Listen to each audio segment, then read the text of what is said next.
40مین سالگرد رستاخیز شکوهمند سیاهکل فرا می‌رسد و دیگر بار شراره‌های آتشین خاطره نسل آفتابکاران جنگل در قلب ستمدیدگان شعله می‌افکند. در 40مین سالگرد رستاخیز سیاهکل چریک‌های فدایی خلق ایران برگزار می‌کنند. شنبه 5 فوریه در تورنتو، کانادا، ساعت 6 تا 11 بعد از ظهر، با سخنرانی رفیق اشرف دهقانی به همراه برنامه‌های هنری و اجرای موسیقی کردی و لری و آذربایجانی.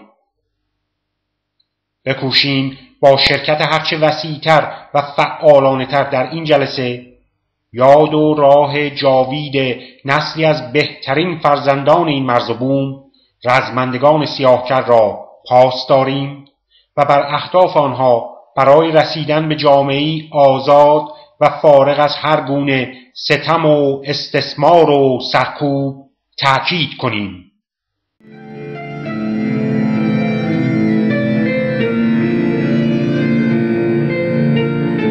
از مرگ نیز نیرومندتر برخاستند و از حنجره دوست داشتنیشان پاشیدند.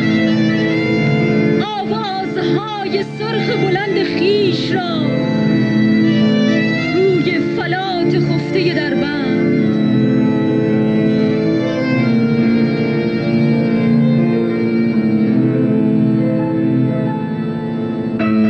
برپا برهنگان، برپا گرسنگان، برپا ستمکشان. آنان با پره‌های حنجره مسلسل‌ها فریاد برداشتند. چنان عظیم که خلق خسته تکان خورد و قصرهای خون و ستم به لرزه درآمد.